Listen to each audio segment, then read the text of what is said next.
Première mondiale en ce week-end de septembre et c'est à Argonay, au-dessus d'Annecy, que cela se passait. Et donc c'est un terrain que la mairie nous prête et on fait des courses dans les bois, façon Star Wars. Les membres de l'association Ergonay organisaient le test en espace privatisé d'une course de FPV Racing, initiative qui a permis de regrouper 24 pilotes au No Camp Stadium, tous prêts à en découdre aux commandes de leur Porket ou Jeepay, des multicoptères taillés pour la course. On ne présente plus aujourd'hui les multicoptères, plus familièrement appelés drones. Très tendance depuis quelques mois, vous avez certainement déjà vu à la télé ou dans la presse un reportage sur ce sujet, soit à la rubrique Nouvelles technologies, mais le plus souvent dans celle des faits divers. Et aujourd'hui, c'est une journée d'entraînement un peu spéciale où on fait des tests de ce que ça comprend de faire l'événement au niveau course, structurer l'événement au niveau des rangs des pilotes, l'organisation publique. Pour l'occasion, c'est une toute nouvelle pratique que nous vous présentons ici avec le FPV Racing. Pour faire simple, il s'agit d'une épreuve sportive sur un circuit tracé en forêt, où vont s'affronter par poule de 4 des compétiteurs en immersion totale, qui voient le circuit grâce à des écrans ou lunettes vidéo qui reçoivent l'image d'une micro-caméra fixée sur leur machine réciproque. Ces drones sont beaucoup plus petits que ceux utilisés professionnellement, en vidéo, photo ou pour des travaux de surveillance.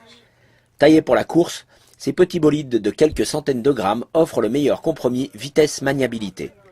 Et la grosse différence est dans la vision du pilote qui, contrairement à l'utilisation traditionnelle où on ne doit pas perdre l'engin du regard et où l'écran ne sert qu'au contrôle de l'image finale, le pilote ne voit plus sa machine mais uniquement ce que lui révèle la caméra fixée sur l'avant du drone. C'est le principe du FPV, ou vol en immersion pour les anglophones. Là.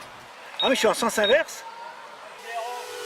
Le circuit, un parcours de 150 mètres environ, est taillé dans un sous-bois, avec tous les obstacles naturels que cela implique, troncs, branches basses, et surtout luminosité très aléatoire. Un espace réservé aux pilotes, des commissaires de course pour la sécurité, un paddock pour les petites réparations, un starter sur la pit lane, le cadre est planté pour une ambiance très motorsport. Le bruit en moins, même si la stridence des drones lancés à plus de 50 km/h peut rappeler aux spectateurs qui suivent les manches sur des écrans de télévision le bruit d'une compétition de moto. Le cadre planté, un dernier mot sur l'événement lui-même. Le No Camp Stadium Challenge, c'est le défi pour les pilotes de finir 3 tours d'un circuit parsemé d'obstacles, ce qui est déjà une prouesse en solitaire mais devient un vrai challenge dans une ambiance de course avec 3 fous furieux qui ne rêvent que de vous éjecter du circuit pour arriver devant.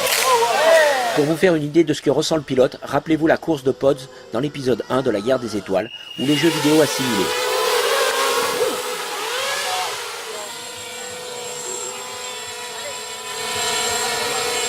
Sensation garantie, adrénaline à tous les étages. Les arbres défilent à fond sur les écrans vidéo, l'erreur ne pardonne pas. Nous ne sommes pas en HD, et avec les passages ombre-lumière, la conduite se fait souvent à l'instinct et de mémoire, un peu comme les skieurs qui se récitent le slalom avant un départ.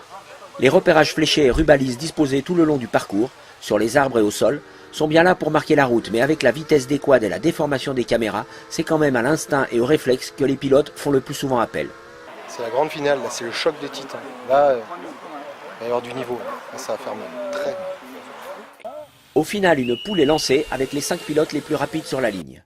Poursuite hallucinante à une vitesse déraisonnable dans le peloton de tête, les 3 pilotes favoris se fracassant les uns après les autres, c'est un outsider, indicatif Feli, avec des réflexes dignes d'un Jedi lui permettant une vitesse vertigineuse entre les arbres, qui s'impose devant BioWeb, qui comparativement donne l'impression d'écouter du Dassin le coude à la portière de son tricoptère. Le grand vainqueur est Feli. Bravo. Ils sont épuisés. Félicitations. Ils sont épuisés. Pas d'incident significatif, mis à part quelques hélices endommagées au contact des arbres. T'as vu comme c'est emballé? Ah ouais, joli. Hat down. Stick up. Les enseignements tirés de cette première expérience très positive vont permettre l'organisation prochaine de compétitions d'envergure, l'association ayant sur ce point gagné une reconnaissance internationale avec la retransmission des courses en direct live sur la toile.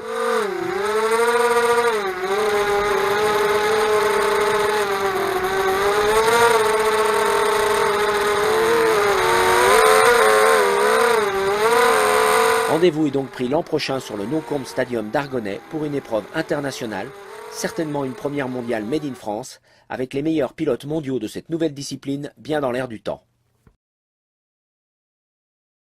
J'ai peu de mal à y finir aujourd'hui, mais... Ouais, non mais toi t'as pas participé, Hervé.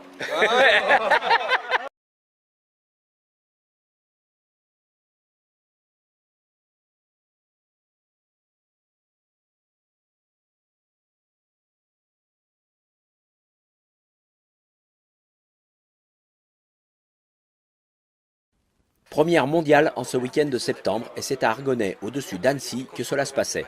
Et donc c'est un terrain que la mairie nous prête. Et on fait des courses dans les bois, façon Star Wars. Les membres de l'association Ergonay organisaient le test en espace privatisé d'une course de FPV Racing. Initiative qui a permis de regrouper 24 pilotes au NoComb Stadium, tous prêts à en découdre aux commandes de leur Porket ou Jeepay, des multicoptères taillés pour la course. On ne présente plus aujourd'hui les multicoptères, plus familièrement appelés drones. Très tendance depuis quelques mois, vous avez certainement déjà vu à la télé ou dans la presse un reportage sur ce sujet, soit à la rubrique Nouvelles technologies, mais le plus souvent dans celle des faits divers. Et aujourd'hui, c'est une journée C'est d'entraînement. le défi pour les pilotes de finir 3 tours d'un circuit parsemé d'obstacles, ce qui est déjà une prouesse en solitaire, mais devient un vrai challenge dans une ambiance de course avec 3 fous furieux qui ne rêvent que de vous éjecter du circuit pour arriver devant. Pour vous faire une idée de ce que ressent le pilote, rappelez-vous la course de Pods dans l'épisode 1 de la Guerre des Étoiles, ou les jeux vidéo assimilés.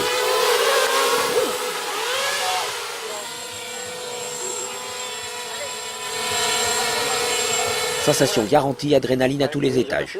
Les arbres défilent à fond sur les écrans vidéo, l'erreur ne pardonne pas. Nous ne sommes pas en HD, et avec les passages ombre-lumière, la conduite se fait souvent à l'instinct et de mémoire, un peu comme les skieurs qui se récitent le slalom avant un départ. Les repérages fléchés et rubalises disposés tout le long du parcours, sur les arbres et au sol, sont bien là pour marquer la route, mais avec la vitesse des quads et la déformation des caméras, c'est quand même à l'instinct et au réflexe que les pilotes font le plus souvent appel. C'est la grande finale, là, c'est le choc des titans. Là, il va y avoir du niveau. Là, ça va faire mal. Très bien. Au final, une poule est lancée avec les 5 pilotes les plus rapides sur la ligne. Poursuite hallucinante à une vitesse déraisonnable dans le peloton de tête, les 3 pilotes favoris se fracassant les uns après les autres, c'est un outsider, indicatif Feli, avec des réflexes dignes d'un Jedi lui permettant une vitesse vertigineuse entre les arbres, qui s'impose devant BioWeb, qui comparativement donne l'impression d'écouter du Dassin le coude à la portière de son tricoptère. Le grand vainqueur est Lévi. Bravo. Ils sont épuisés. Félicitations. Ils sont épuisés. Pas d'incident significatif, mis à part quelques hélices endommagées au contact des arbres. T'as vu comme c'est emballé? Ah ouais, joli. Hat down. Stick up. Les enseignements tirés de cette première expérience très positive vont permettre lors gare et où l'écran ne sert qu'au contrôle de l'image finale, le pilote ne voit plus sa machine, mais uniquement ce que lui révèle la caméra fixée sur l'avant du drone. C'est le principe du FPV, ou vol en immersion pour les anglophones. Je suis où là? Ah mais je suis en sens inverse. Le circuit, un parcours de 150 mètres environ, est taillé dans un sous-bois, avec tous les obstacles naturels que cela implique, troncs, branches basses, et surtout luminosité très aléatoire. Un espace réservé aux pilotes, des commissaires de course pour la sécurité, un paddock pour les petites réparations, un starter sur la pit lane, le cadre est planté pour une ambiance très motorsport. Le bruit en moins, même si la stridence des drones lancés à plus de 50 km/h peut rappeler aux spectateurs qui suivent les manches sur des écrans de télévision le bruit d'une compétition de moto. Le cadre planté, un dernier mot sur l'événement lui-même. Le NoComb Stadium Challenge. C'est un événement un peu spécial où on fait des tests de ce que ça comprend de faire l'événement au niveau course, structurer l'événement au niveau des rangs des pilotes, l'organisation publique. Pour l'occasion, c'est une toute nouvelle pratique que nous vous présentons ici avec le FPV Racing. Pour faire simple, il s'agit d'une épreuve sportive sur un circuit tracé en forêt, où vont s'affronter par poule de 4 des compétiteurs en immersion totale, qui voient le circuit grâce à des écrans ou lunettes vidéo qui reçoivent l'image d'une micro-caméra fixée sur leur machine réciproque. Ces drones sont beaucoup plus petits que ceux utilisés professionnellement, en vidéo, photo ou pour des travaux de surveillance. Taillés pour la course, ces petits bolides de quelques centaines de grammes offrent le meilleur compromis vitesse-maniabilité. Et la grosse différence est dans la vision du pilote qui, contrairement à l'utilisation traditionnelle où on ne doit pas perdre l'engin du rocket,